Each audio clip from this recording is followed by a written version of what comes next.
Yo, and welcome to the 159th episode of League of Rage, a Pokemon trading card game podcast. I'm your host, as always, Kevin Clementi, aka Mellow_Magikarp. I'm joined today by three very special temporary guest hosts.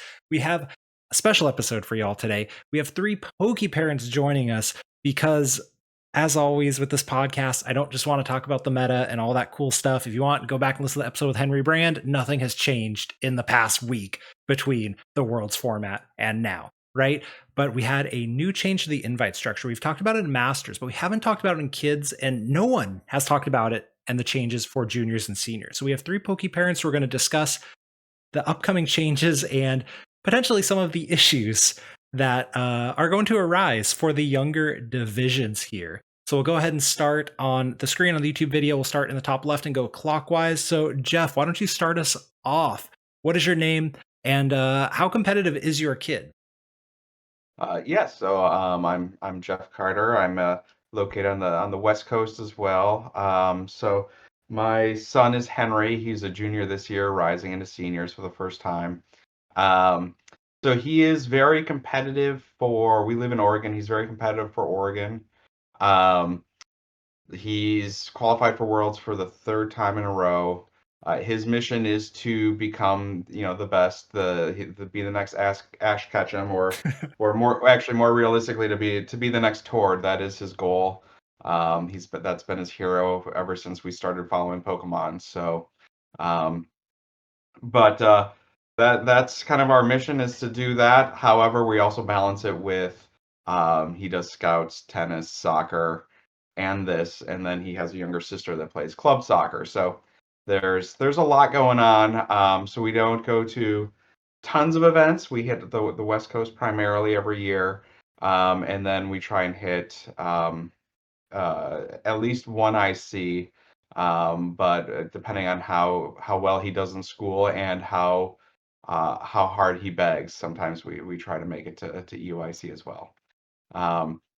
But so that's kind of my background. We've been playing Pokemon since Guardians Rising, Crimson Invasion.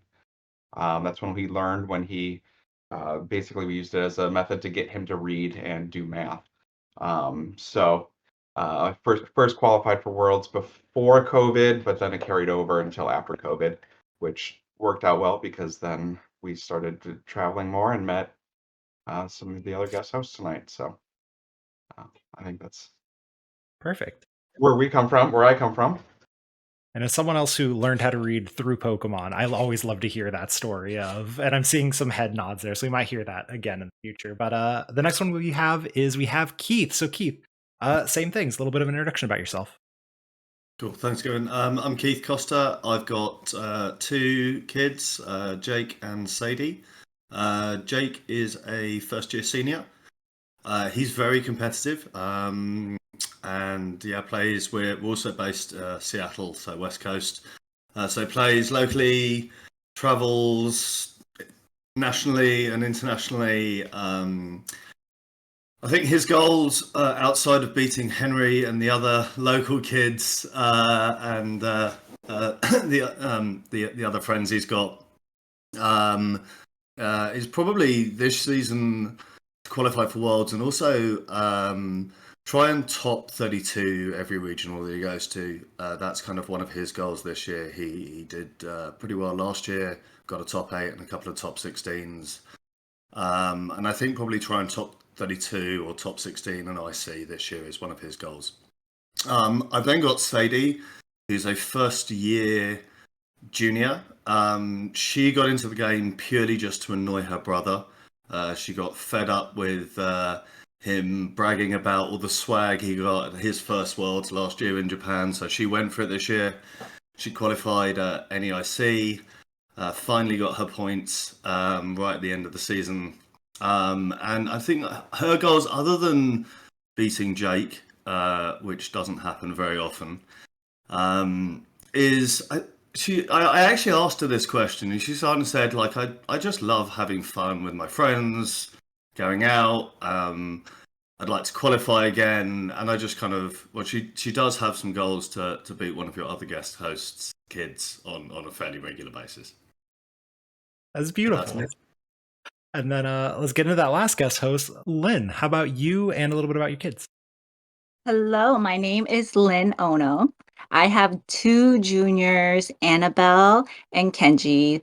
They started playing beginning of 2023, so they're pretty new and they didn't start out competitively at all. But Annabelle kind of surprisingly did well at NAIC in 2023, which got her first Worlds invite. And so I think that started making Kenji very competitive. So that's why he got a head start for this year. Um, so I think their goal is to be able to make Worlds every year and maybe win a regional. That would be awesome. I know Kenji and Annabelle talk about just being on stream because they think that's just like the coolest thing. Um, and I know when they play at home, they pretend like they're on stream and they'll, make comments like it's the real thing. So it's really cute to see. I want to add in there too. At one point, I'd played Annabelle at one of the 1Ks or something like that. And anyone who's been to Tabletop Village is well aware that if you sit across from a junior or senior, it does not mean a free win. And my goodness, she is incredibly skilled as a player. I can't speak for Kenji because I've never played against them. But yeah, it's, all three of these people have very skilled kids at the Pokemon trading card game for sure. I know, and masters always say, even if you win against the juniors, you don't really win. And if you kind of didn't win because people make you feel bad for beating a junior, and yeah, Yeah. but it's Oh yeah, and they're definitely going to give you your run for your money like every single time. yeah, you can't underestimate them. No. You can't the little ones. But let's go ahead and jump into what our main topic of the day is, which is going to be the invite changes and why this might be causing some trouble for the junior and senior divisions. So I'm going to say a couple of things that have changed the invite structure, and I'm going to be honest, I have not memorized everything as much as probably all three of you have. But we're looking at for North America, a top 75 for juniors and a top 100 for seniors. And another big change was for local events. The kicker has changed to a number that I don't know, but there are potential tournaments where only one person will get points at a League Cup, even if there are more than one senior at said League Cup. Just want to throw this out there for anyone. Do you know that exact number off the top of your head? Because I did not write it down. So I've got it. It's so if there are less than four juniors, or less than four, only the top one gets. If there are four, the top two get, and then if there are eight, the top four get. Perfect. Thank you. So a couple of very big changes there. And we're going to go ahead and start with Jeff. I want you to give us one of the things that you see as an issue, and then we'll kind of let everyone else chime in and all that other good stuff. So what is one big concern you have with this upcoming season and these changes? My biggest concern, especially for the juniors and seniors, is setting a hard number cap for who gets in. And so, um, our kids, all of our kids, we're all kind of part of the tabletop coalition. We all work together. They practice together. There's many times I'll kind of peek in and see Henry playing at the computer, and I can hear Kenji and Annabelle singing in the background. Um, and so and and just kind of how we know each other. Kenji's first ever regional, he played Henry in the first round, and after Henry was coming off of a pretty good world showing, and then we met Keith by our kids playing in the finals. So, and then Annabelle got revenge for both Kenji and Jake by smoking Henry at NAIC. So, our kids they play together, they compete together, they practice together, they bounce ideas off of each other. And they were able to do that because and they were happy to do that because they were of the opinion that they help each other. They all help each other. They all go to worlds. They all have the support. They have people to practice with. and they weren't concerned about helping more people get to Worlds. And I know when I started with my son doing this, we saw some of the, they're now masters, but the rising juniors and seniors when he was starting, were very keen to help bring him along because they didn't see him as taking one of their spots. They saw him as someone that they can bring under their wing, that they can then get him to come to play with them, get better, which helps them get better because they have someone to practice with, and someone that they can have, come to Worlds with them and kind of almost like a show, show off their. He was kind of the mascot for Portland. He was the, here's the 6, 7 year old little kid playing with these older kids and doing, doing okay. There's a lot of draw passing for no reason, but he was doing okay. He was still winning on occasion. And they were very excited to bring him along and like, oh, you just need to go to these tournaments and if it gets close, we can scoop to you and you can get the points and then you can come to Worlds with us. It was very exciting. Now I'm afraid, which I mean, to kind of continue on that was ingrained then in Henry. And so this past season, he got his invite very, very early on. The second half of the entire season, if he was in a cup and he saw that there was someone he knew or that he was friends with that was still competing and need finishes, they played out and then he'd scoop to him at the end to give them the points. Now, if he's worried about them possibly taking his spot, he's not as likely to want to do that. He sees everyone as a competitor for his spot, whereas before he saw them all as I'm helping my region, I'm helping the Portland community, I'm helping the tabletop community. And we've even seen in regionals amongst some of the tabletop kids, if someone comes close, it was close. There was one of the children that we all play with was very close, and he just needed a regional finish. And most of a lot of the kids had an agreement if they ran into him and it was to get into the top 16, they were just going to scoop to him. And that was, fortunately they didn't need to. He ended up making top 8, while most of the rest of them didn't at the LA, got his invite. But those are the types of things that make you proud. That's why we like the Pokemon community, because it's very, you get these groups where these kids learn to play together and not, it's still a competitive game and there's still a lot of bragging rights, but there's still they had this community and they really wanted their friends to succeed along with them. But now I just feel like it might punish that a little bit by having this hard cap. The Masters, not as concerned. No, yeah. I mean, the Masters, the point threshold is so high, and if you looked at, especially I was looking at the top finishers this year, and the points they had, and kind of the cap they're throwing out there, it's not a tremendous amount that are necessarily missing out. I mean, I feel bad for some of our local masters that really want to make a push this year, and they're like, I think I can get to it if I go to more regionals. Now that's going to be more cutthroat. But I'm just concerned about, especially some of these juniors, where that's what gets them hooked. That's what sets the hook and gets them going and want to stay with this hobby, is the fact that they feel they can achieve worlds if they work hard, and if they go to the events, and if they they work with their friends, they make friends and the people that help them along, and form these impromptu teams with each other. So that's my big thing that kind of I'm concerned about. Yeah, I'll go ahead and throw out there too. So we don't care about the Masters. Sorry to the 16, 17, 18-year-old Masters, but the rest of us, you're adults. It sucks. I agree, but you're living that life there. Keith, is there anything that you can add, or maybe add extra experiences to, or based off of that, the top X could be an issue? Yeah, I think there's a couple of things. I mean, the first thing, because it's the top X, I mean, Jake this year qualified, knew he had his qualification. He'd got his 450 points by, I think, November or December. And so we knew we were going to Worlds. Sadie got it much later. It was much more last at NEIC.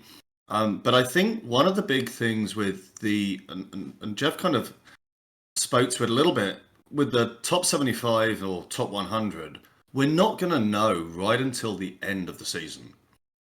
And that means from a sort of competitive piece, we really do have to keep going to all of the regionals, or not all of the regionals, because you can't get to all of them. Like, some people can't get to any of them. Like, there are, there's a huge cost that comes with getting on a plane and going on a hotel and eating out in meals, and I don't even want to think about the money that's spent. And I'm in a very fortunate position where I can do so. Not every parent is. And that's, some can drive to a local regional, maybe get to one regional, maybe two. And that's going to make it really difficult for those kids to get to top 75. And I think the biggest impact on this, for me, actually is about the juniors and seniors are the next masters that we don't care about. They are going to be the next masters that come through. And for Jake, when he started playing in late 22, and Sadie this year, the dream was to go to Worlds. If I really work hard at it, as Jeff said, I can get to Worlds. And I'm going to go to all my locals and try and do as well as I can in my locals. And I might go to one or two. I think the first year we went to 2 regionals. But that was kind of like really exciting. I really worry that the way that they've structured this for juniors and seniors takes a little bit of that dream away for the newer players and the up and coming players. I mean, we mentioned tabletop, but there are, stores around. Tabletop is fantastic and we go there a lot, but there are stores around the country where juniors and seniors go every Saturday, every Sunday, through the week, hang out with their friends, with this aspiration of maybe being one of the top players in their store, in their area, and being able to qualify. And this year, that's going to be really tough unless you get on a plane and travel to ICs and get to a couple of regionals. The other part of this is last year you had to get a top 32 finish. Even if you got you maxed out on your cups and your challenges, you still had to get a top 32 finish. This year, maxing out on the best of 4, if you get there, isn't gonna be enough. So that's not going to be enough, and probably 2 top 32 finishes at a regional isn't going to be enough. And so that makes it, and it does, we do want the best players at Worlds, but it makes it really tough, much tougher.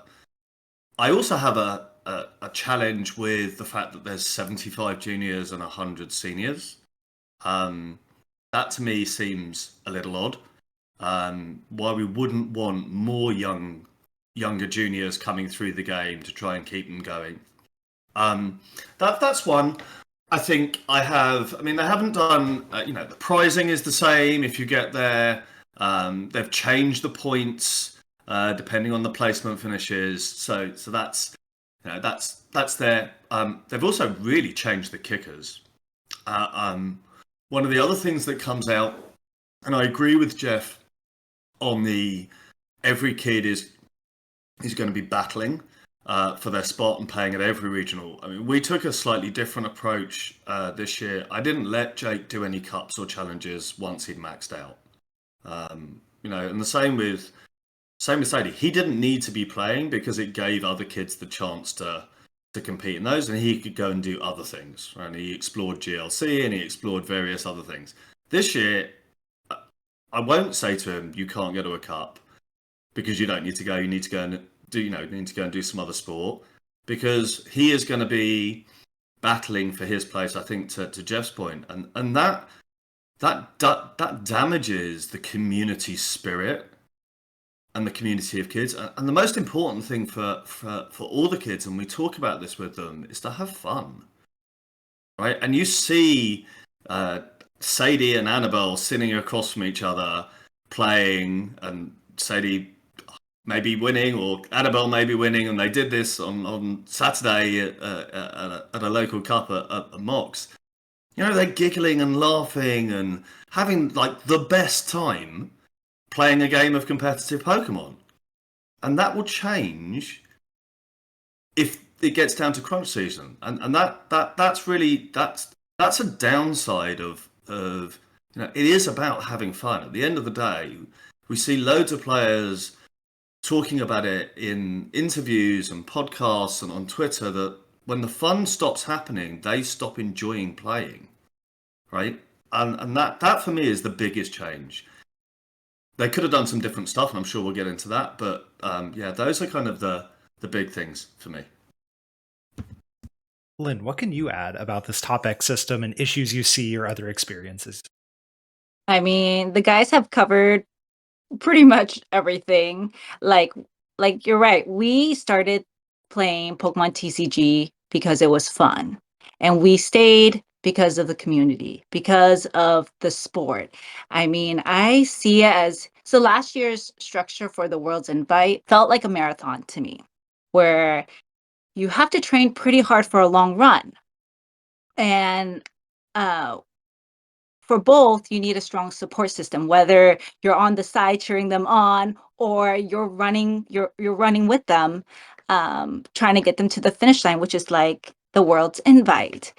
And I've witnessed kids wanting to slow down or even quitting during that race. And there are kids encouraging kids to keep going. And I think that is amazing to see. And let's just say Annabelle crosses the finish line. She get her World's Invite. She does not pack up and go home. She is at the finish line waiting for her brother, waiting for her friend, waiting for her community to cross that line. And the conversations I had with new players and new parents last year is very different than this year. Last year it was like, oh yeah, you can totally go for Worlds, this is the plan. But this year it's just tough because I know having a new junior come in and play and hit top 75 is just not easy. And and oh my and yeah, I think Pokemon TCG is so unique because you are battling against an opponent, but at the end of that game, you're usually rooting for them to keep winning. And yeah, I think last year's structure was great. I think kids need to be playing. We want them to keep playing. I think kids playing Pokemon TCG will keep the game growing. So I have a bit of a follow-up question for everyone that, based off what all three of you have said, and this is less of a podcast question, though it's not going to get edited out, more of I'm a new parent with a 2-year-old, right? How would you approach potentially talking to your child of like, hey, maybe this goal isn't what we're going to achieve this year? Maybe it's not going to be able to get a World's Invite. Like, how have you thought about how that conversation could go? Or talking about the like, well, maybe we set other goals throughout the year or anything like that. Jeff, can we start with you? Have you put any thought into that, or would you have any advice? Again, it's purely selfishly asking as a a parent. So, I mean, the other day we were at League, at a league down in Portland here at a shop that's doing their best to try and build a community. Not it's they look to tabletop for some guidance, I think, on how to do it. But that's a shop we have called Cardboard Diamonds. That's a wonderful place. People should check it out. But there's a new boy there on Wednesday nights. We always call it trade-a-thon because it's just it's play and trade, but you have people come in and the store actually welcomes, and it's kind of cool. A lot of like vendors at trade shows, they all go. That's where they congregate and do trading amongst themselves, and people can. It brings in a lot of kids that have their binders and stuff, and we see them and they start to and then they see the other kids like my son and some other of the people playing, and then they're kind of like, oh, well, what's this? And so I was just chatting with a dad, and his son was learning to play for the first time, and the world was opening up. And it just used to be, they see Henry sitting there, and Henry can't help himself but bling out, always break out when there's a new kid, like, hey, look what I got here, I got this going here, and He has all of his IC hats. He has attached to his previous world's backpack, and so these kids they see him, they see all the stuff that you can get, and the parents they're excited to see their kid excited about something. It's like, holy cow, my kid is sitting here reading this card. I can't get him to read anything at home.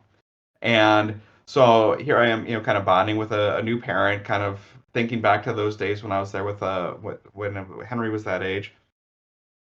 And it used to be I could say, hey, when you work hard, you can get these, in a year or two, and then you're going to be going every year too, and traveling the next thing you know, you're going to be like us, traveling the world and having all these adventures and everything. And I felt like I just couldn't do that anymore, because now it's saying, it used to be a new kid, if they really got into it and they worked hard, and it was a junior or a senior, if they just worked hard and they treated it like they would almost like a support or a hobby, kind of like Henry's involved in scouting. If they treat it like scouting, where they go every week, they put in the reps, they put in the effort, it clicks for them. They have this goal that is pretty achievable for them. And you used to say, you work hard, look what he did. He only went to one regional when the first time he qualified. He went to one regional, did well enough at it, got some points, got his points through cups and challenges, and he was off to Worlds, and it started this whole journey. And now it's kind of like, now I'm talking to these parents, instead of saying, here's the journey you can go on, it's more, it's a great game, they'll enjoy it, they'll have fun, but it's just one less thing to really sell them on what's really kind of the excitement of it, without saying, yeah, you can go to Worlds, but I'm going to warn you, you're going to have to fly around the country this year. You're going to have to go to 6-7 events. You're going to have to, you're going to have to keep showing up to all these things and just hope you get your limit cap. And that's not going to sell it to a new parent who is getting their kid involved. What's going to sell it to a new parent is, you have this thing, your kid, if they really enjoy it and they take off with it and they thrive with it and they love it, they can be rewarded for that love.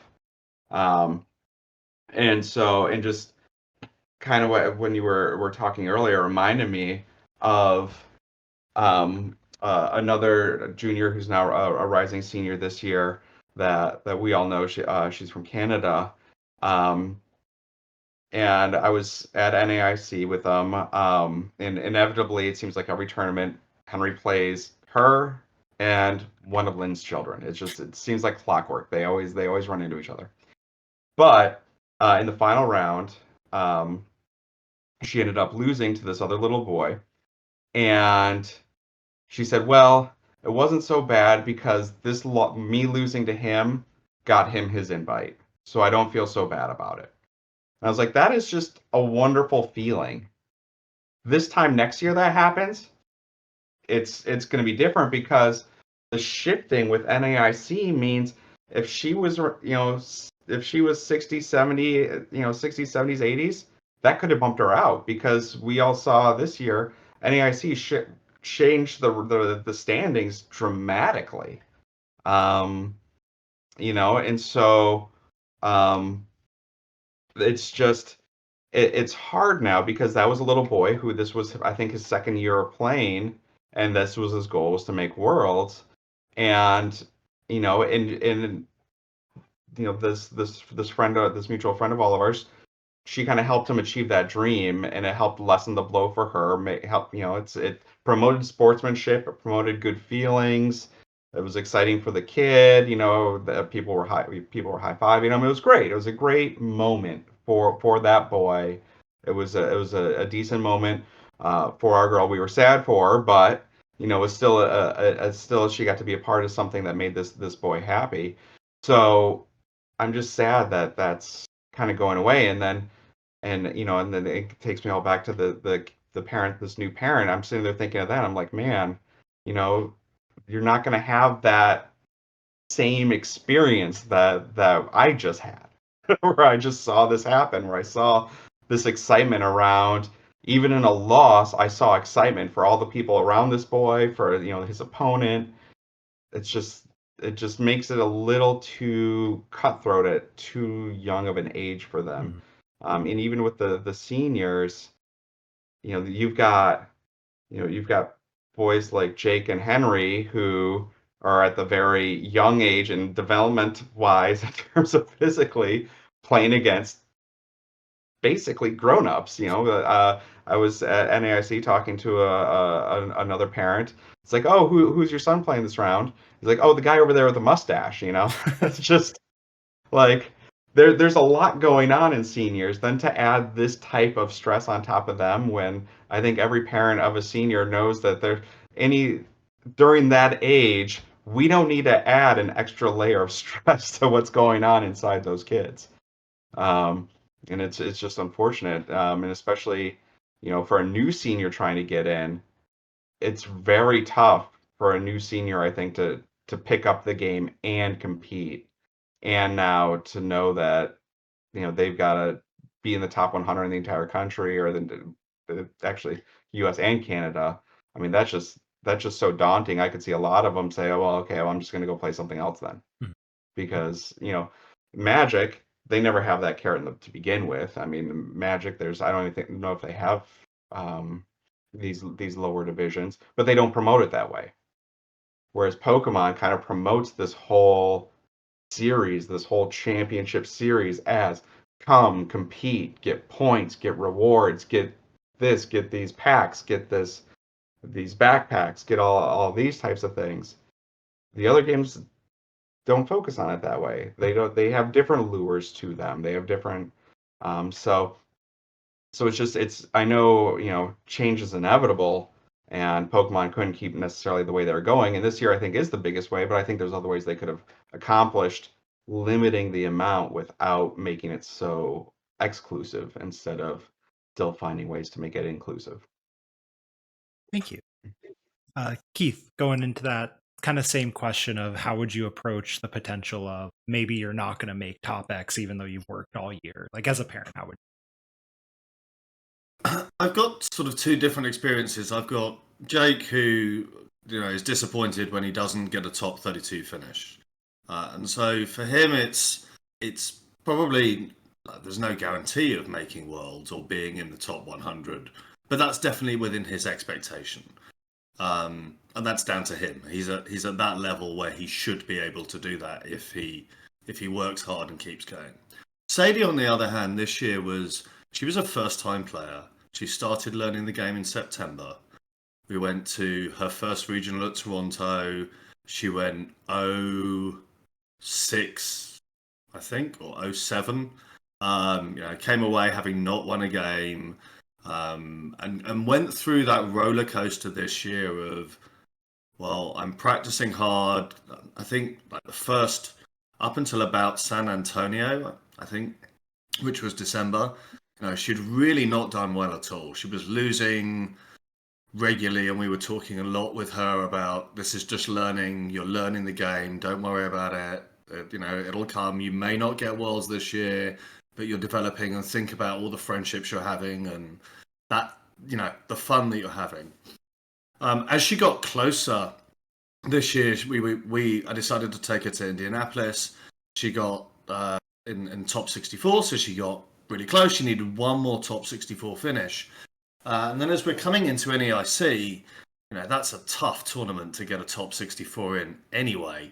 And so we did a lot of talking about how much progression that she'd made, the fact that she had champions mats from league cups, some of the prizing that she'd got, the fun that she'd had.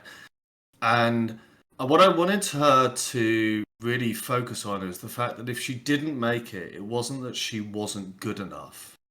It was just that it's really tough. Like 450 points last season, the newer players or players that aren't maybe in, regularly making top 4 on a Friday night and a Wednesday night at Tabletop Village and beating masters on a almost seemingly blind basis. I've played Kenji. He's barely been paying 5% attention. He's absolutely whooped me in minutes. He's off doing 5 other things at the same time and beating me. I mean, I'm pretty rubbish, but that's there. But I think it's really about talking about the progress that the kids are making, and then Worlds is the icing on the cake. And I think that's how this year, certainly with Sadie, I'll approach it. I also know that she felt she felt like I was really pressurizing her to play in order to try and make top 450 points. Keep going to the cups. You got to keep going. You got to get your top best of 6 wins in your cups and best of 6. And even sometimes she's like, I just don't want to go. And I said, really, it's got to be down to you if you want to do it and you want to put the effort in. And one of the big pieces that convinced her, and this comes back to the community, Annabelle sat down and said, come on, let's come to NEIC. We're just going to have fun. Even if you don't make it, we'll do it and we'll go. And she was like really thankful that there's a great little video that the two girls made interviewing each other that I think is out there on Instagram, where she's like, thank you for convincing me to come. And I think that's the bit that is going to be really hard for some of the kids, because there's true burnout. That traveling around and every Saturday and every Sunday and sometimes on a Tuesday and often on a Wednesday in the evenings, as well as doing school and all the other sports, we're driving them around to cups and challenges. We're very lucky. We have a lot of stores in our area, and not everybody has a lot of stores in their area, right? We're really fortunate. But I think that burnout piece is going to be really important for parents. Just to be mindful of the kids. I think Jeff makes a really solid point about kids sitting down next to each other. I actually genuinely, I have more concerns at the senior level in regionals. At that age, there's a different set of mind games that are played than there are in the juniors. And certainly at those events, both at regional events and local events, how much that competitiveness just comes out, and that's the less pleasant side of competitive Pokemon. And Masters see it sitting across from tables, but it certainly happens in the adolescence where they're not as emotionally mature and developed. And Kevin, I'm sure you see that on a daily basis. Mine are a little older. Mine are Masters aged players. Yeah, but it still happens. I mean, it still happens. And I think when you're in that level of competition and you are, limited to the top 100, and if you're sitting at 70 or 80 and that win's going to take you above, and that person's at 90 or 110 and that win's going to take them up, it's going to increase. And that's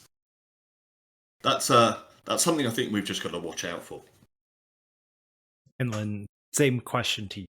How would you approach that as a parent? Maybe it's not going to happen. Yes, I talk to my kids prior. I'm saying we can play Pokemon. You can play Pokemon for fun, or you can play competitively, and they're totally different. If you play competitively, it's not always gonna be fun. You need to practice probably a lot more than a lot of kids. Gosh, I think we know that playing Pokemon TCG at a competitive level, it's expensive, it's time consuming. I mean, we've driven to Oregon, Canada for cups and challenges, and I mean, the season just started, and we're like spending every weekend now at card shops. So with Keith, we haven't gotten down to Oregon yet, Jeff. But we have plans to maybe go to Canada, and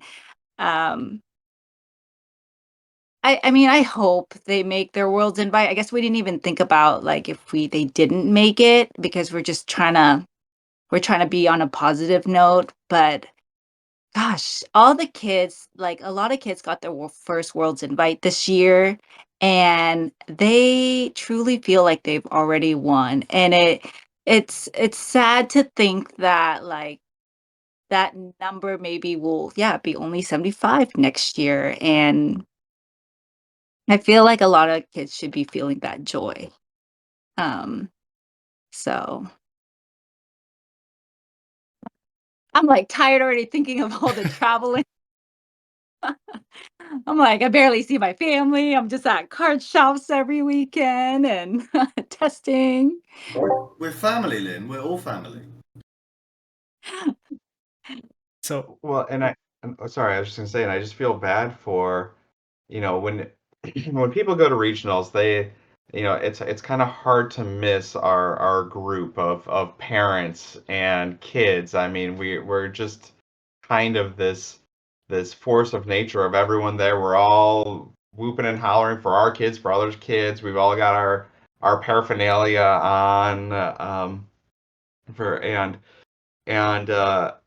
I feel bad because, as Keith mentioned, there's a lot of people out there who are not kind of as spoiled in terms of the resources that we do, especially, in the Pacific Northwest. We're a few hours from Seattle. They're only a couple hours from Canada. The amount of shops between Vancouver to Portland is just obscene. And any weekend, we've got so many cups we can go to, challenges we can go to. It's to the point where, especially during crunch time, we're all on a group chat figuring out who's going where, who's doing this, who's going there. And I remember it was Henry went to a cup in Oregon and was so excited because goes there and he sees Annabelle, he sees Kenji, uh, he sees all these friends, and you know the local kids, the look on their face when this whole contingent rolls in, and they have, it's I think 9 juniors there, and 6 of them are good friends who are already all going to Worlds together. You know the it's incredible, and you can see the difference in, especially when they are together, our kids are more comfortable, they're relaxed, they're playing clean, they just play well together, they help each other rise up, and it makes it hard for these other kids out there who aren't a part of that type of community, even like at a regional. I remember our very first regional, I didn't know what was going on. I was just like, okay, son, I'm going to get you to your seat. He kind of felt alone out there, even though it was in Portland. He happened to know a few of the judges. Um, and he did well for his first regional, but he really didn't start consistently do great in regionals, and until he started having these groups of friends and everything to go with. And it's just rough because you have, in juniors, 75 spots. I think we had this year close to 8 or 9 kids from the Tabletop Village community qualify. That means, about a seventh of all the invites for North America are coming from this one little group. And that's taking away from the other groups where they just don't, just based on where they live. They're competing against something that they can't. So, um, yeah, it adds that extra layer of difficulty for these places, which again, it all goes back to, is it going to make these people want to keep continuing? Are they going to want to keep going? So, I want to add to that, like, if you see the contingency, because obviously I'm on the outside, I'm not a poker parent, I am a player, but shout out to Jeff, not Dr. Jeff, right? The reason all 3 of you are here, because I could never get him on a podcast ever, but he always manages to find the best tables. There's always food, there's always, good stuff happening there. And it really is one of the reasons why I think the Washington community is so good. There's also Brian and what he does at Tabletop for sure. But you all just like have a table and all the parents are there. The kids know where to go. Everyone knows all the kids. Just in case there's any parents listening of like, this sounds nice, like my community doesn't have that. If you build it, which kind of sucks, then you have to be the one doing it. But if you build of like the get together with the parents, let's all meet at this table when we're at a regional together and all that stuff, it really is incredibly nice, and something that I've taken advantage of like, okay, there's a nice quiet place to sit and Jeff's gonna have food there once round 4 has happened. Like, I'm in, like, this is great. So that's definitely one of the big benefits that I think should be a takeaway if there are any poker parents listening to this and want a positive thing that you can aim for next season. That's definitely a big one. Okay, so another thing that I want to make sure we have time to do is talk about, like, what would a good structure look like, quote unquote good? Like, what do you think would be ideal? Is it going back to a point system? Is that something you think would be best? Do you think there's something else that could happen? Do you think Like, if we do too many points, is that too much travel? Do you think last season was the perfect amount? Like, kind of, and obviously this depends on you, your children, all that other stuff, right? And TPCI has a certain number of people that they can invite to Worlds and whatever that number is. So it can't just be everyone. But we'll go in reverse order this time. Lynn, what do you think would be like a good system for a Worlds invite for juniors and seniors specifically? I think last year's structure was great. Like I mean, gosh, they probably want to make it smaller more for elite players, but like I think it's really important for kids to keep playing. And I think they should keep it at 450 because I mean, I know some players that are just as good as some of the kids that got their invites this year, but they didn't get their invite just because they couldn't travel as much, but they're just as good as the kids that got their invite. So I think keeping it at 450 is is what I think is the best. Keith, what about you? Yeah, I tend to agree with Lynn. I don't know whether the number's 450. I don't know what the number, but I think they should have gone at a championship point number. And they want to reduce it. Well, in this year was one top 32. They could have made it so you had to get two top 32s or four top 64s.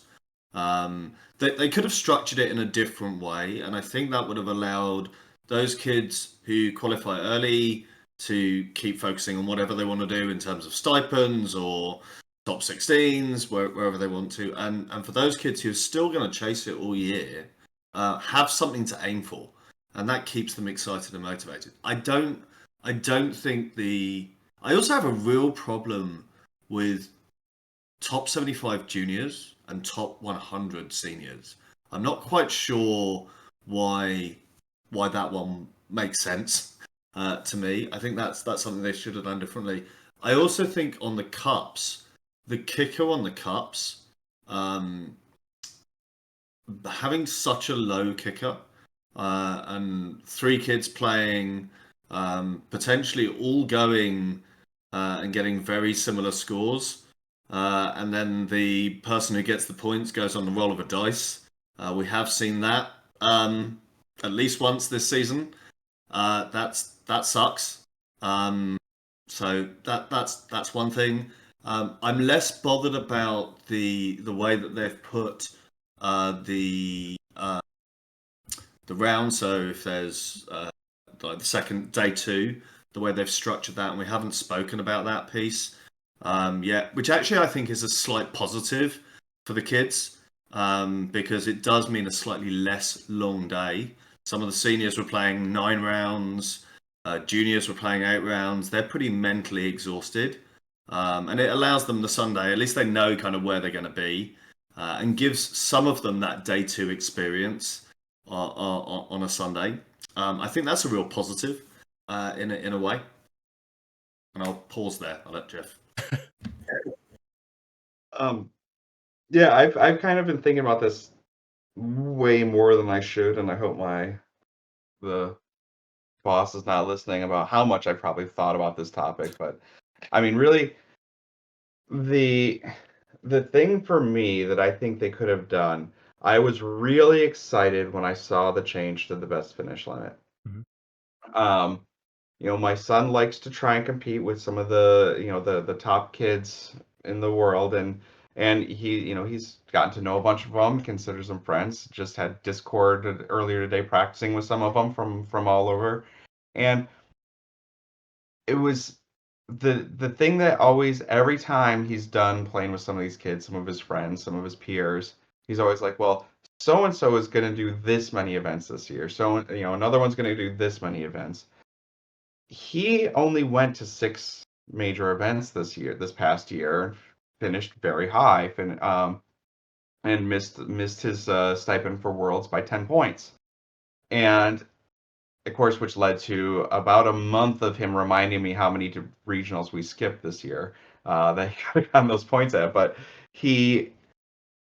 I was really excited when I saw this change to the best finish limit, because now I think it doesn't necessarily reward going to every single regional versus and especially for the kids that are region locked. Some of the kids in the South, they've got maybe only 5 or 6 that are easy to get to. On the West Coast, we've got about 3 or 4 each year that are pretty accessible for us.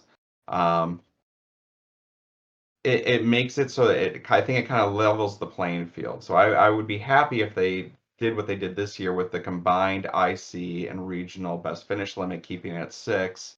I think that's a wonderful thing because I think it tightens up the scores a little bit.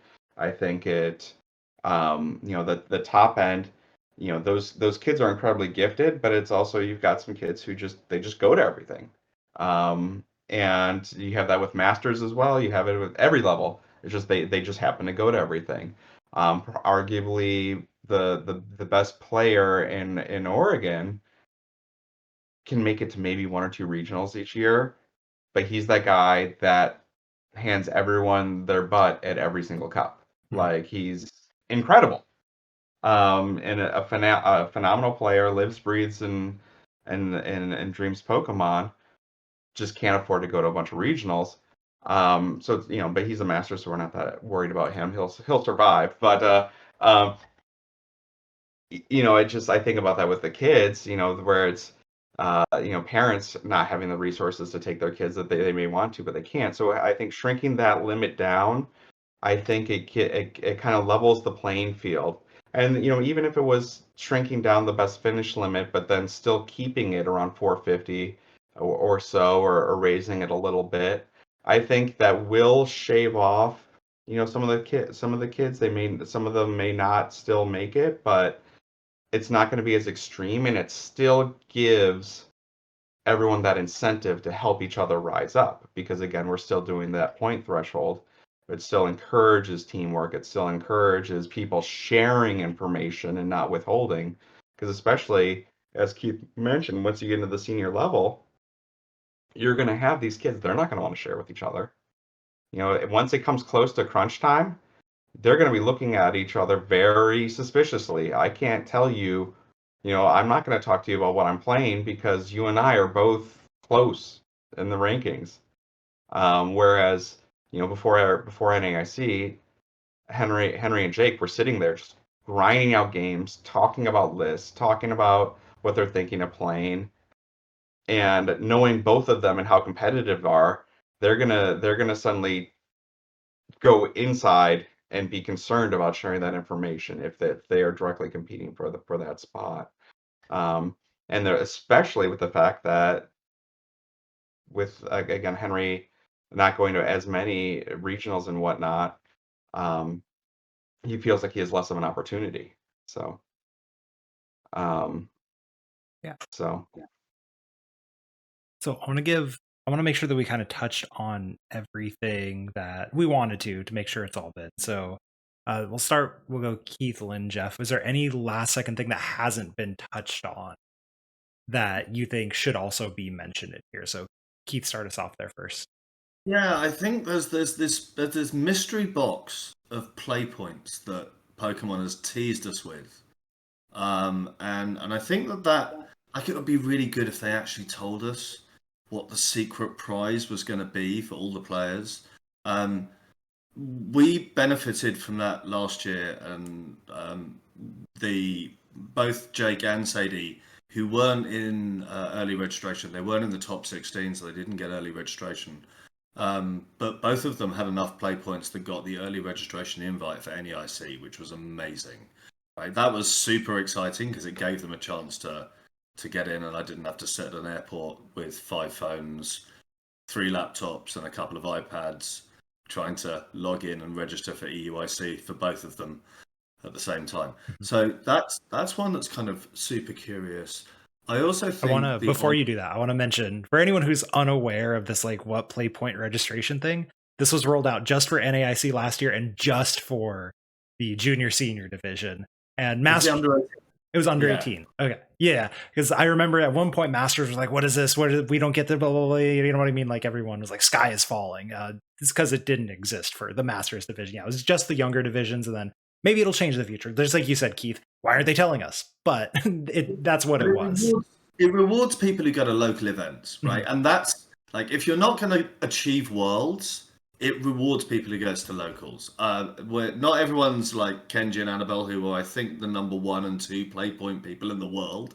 That just shows Lynn's dedication to driving around the Pacific Northwest. But I think that one's super interesting. The other thing that they could have changed. And Kevin, you've put many a post on Twitter about the terrible prizing at cups and challenges. I have. Yes. You have.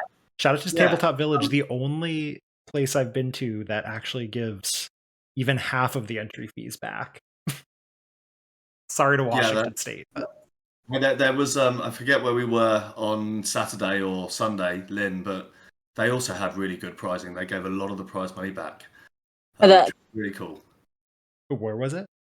Where were we? Level Gaming at Graham.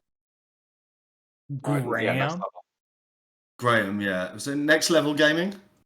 Yes. You know what? Since playing Pokemon, I've gotten to know Washington really well. Like, I haven't gone to Yakima or Spokane yet, but I mean, But yeah, I mean, this year, if you get top 64, you potentially get 9 packs, which is insane.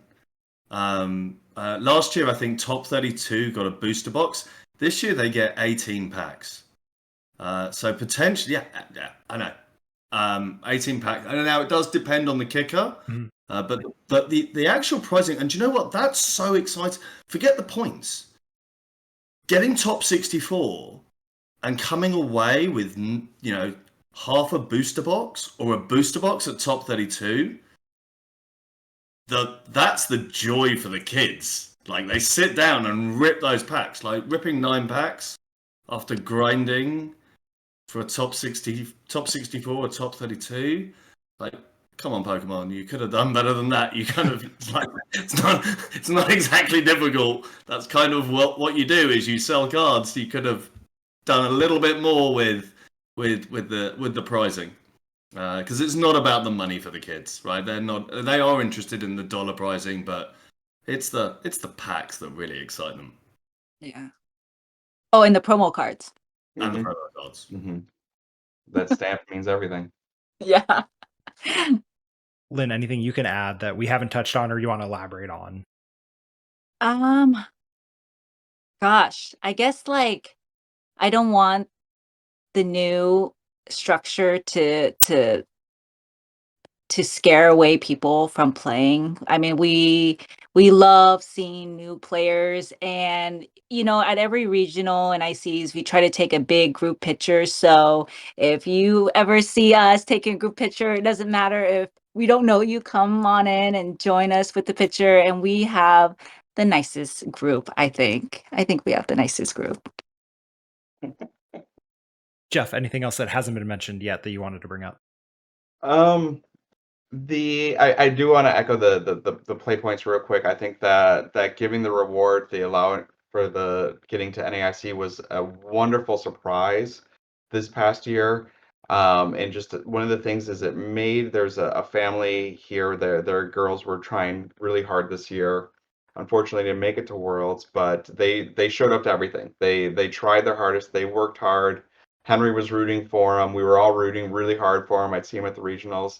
Um, and to get that email where this little girl got to get into NAIC without having to fight the who has the quickest thumbs at 1 or 2 in the morning, which also, by the way, you need to become friends with Lynn if you're not out there, because she will actually text you and remind you to wake up to try and register for for EUIC. So I appreciate that. But it was just it was a wonderful thing, because I think at NAIC this year they did a really good job of bringing up the celebration of Pokemon. So it did give kids kind of a little bit of a taste. It was like a minis world with the band coming through and the applauding tunnel that you walk through as the kids. So I do want to give them a shout. I think that doing more with the play points, rewarding the kids that way is great. The one thing that I kind of also wanted to talk about was the the structure on these regionals. I know we talked about how kind of limiting how much they're playing on each day. I think it's up to 8 and then 2 the next day. My only concern with that, it looks like it's kind of echoing the World's format, and this is just from, with juniors and seniors, they're not the fastest players. They can take some time, and especially the decks they choose can take slow. I mean, at NAIC last year, it was Henry and Annabelle played a Guardy Mirror.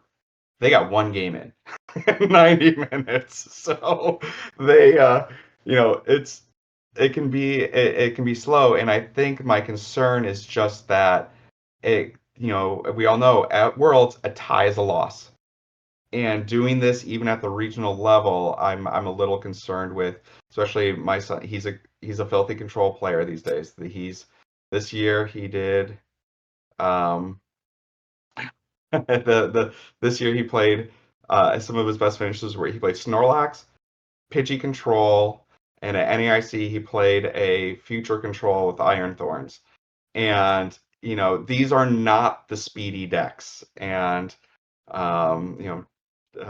so I think doing this kind of format, I mean, yes, it's different. It's good that they're trying new things. I just think it's punishing more so on these kids who are expecting to play this. It's a complicated game, and especially the ones who want to branch out and not just jam the current hotness, but play something with an alternative win condition. And shout out to another junior who's a rising senior that all of us know, Prince, who he plays rogue decks that he's done incredibly well with some of these alternative win conditions, and I think it punishes kids like that to have this format all year round. So that was just one other thing I wanted to touch on real quick. Perfect. I want to thank you all for your time, of course, and sharing some thoughts that I don't think have been voiced in the community as much as they should have been, considering being my age, talking to enough Poke parents is very much on the forefront of everyone's mind.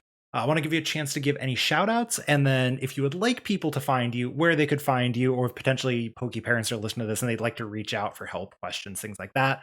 So we'll go ahead and go in that same generic order. Jeff, start us off, any shout outs, and then if you would like people to find you, where could they find you? Well, first shout out I have to give is to we call it the primary Jeff. I being newer to the group, I'm the other Jeff. But Jeff Lynn out there, if you ever see him, wonderful person, very big in bringing people in the community, helped rope me into this community. So I want to give him a shout out. Also to Tabletop Village, who we've all echoed are just amazing people. Brian and Adelaide are incredibly welcome and awesome. I also want to give a shout out to the entire state of Oregon. It's very welcoming. Come play events on here, but also particularly Cardboard Diamonds, who is helping actually sponsor Henry this year and help him do a few more events. So I want to make sure to give them a shout out, and hopefully Brandon is happy. So, Beautiful. Keith, what about you? Well, I echo the shout outs to Tabletop and Brian and Jeff. But actually, I think just a big thanks to all of the Pokemon parents that are out there for all that they do for their kids. Like, it's awesome to meet them all at regionals. I love a chat. It gets me through the nerves of wandering around past the rounds, and so big shout out to them. I'm going to give a shout out to my kids, Jake and Sadie, because they listen to this podcast religiously, and Jake has bought a bunch of them. Well, I've bought a bunch of the merch for Jake. I send Kevin pictures from random places where Jake's cooking, wearing t-shirts. And then I am on Twitter or X at Magic Feet, and you can find me on there. And Lynn, what about you? So shout out to my kids. I am so proud of you guys. You guys work so hard. And then definitely thank you to Jeff Lynn. We owe this whole journey to you. If you didn't make us sit down and learn how to play the game, Tabletop, I mean, everyone, Brian, Adelaide, Junior, Derek, Cameron, everyone at Tabletop is amazing. All the Poke parents that's in our group that we see on a lot of weekends are It's fun. It's fun. It's definitely more of a family now. And I'm so thankful to be a part of this. And yeah, and then you can always find me at regionals dressed in some clothes, probably bringing snacks for kids, taking pictures. But yeah, that is where you can find me. And maybe at a card shop every weekend. I just want to Just one last thing, Please, yeah. Kevin. A big thanks to you for all you do in the community as well, right? Our kids listen religiously to your podcast. They learn a lot, but also as parents, you've educated us. You've showcased other juniors. You've showcased the local community, and yeah, I know that's it's an opportunity for us to say thanks. You didn't celebrate your 150th episodes and 100th episodes, but just it's awesome to see the podcast grow and to learn. It's a great resource for all of us. Appreciate you all. Remember, you can rate and review the show wherever you do podcast stuff. Follow us on Twitch, Twitter, and YouTube at Mellow_Magikarp or the podcast at Lake of Rage Pod. This has been another episode of the Lake of Rage podcast, and we'll catch you all in 2 weeks.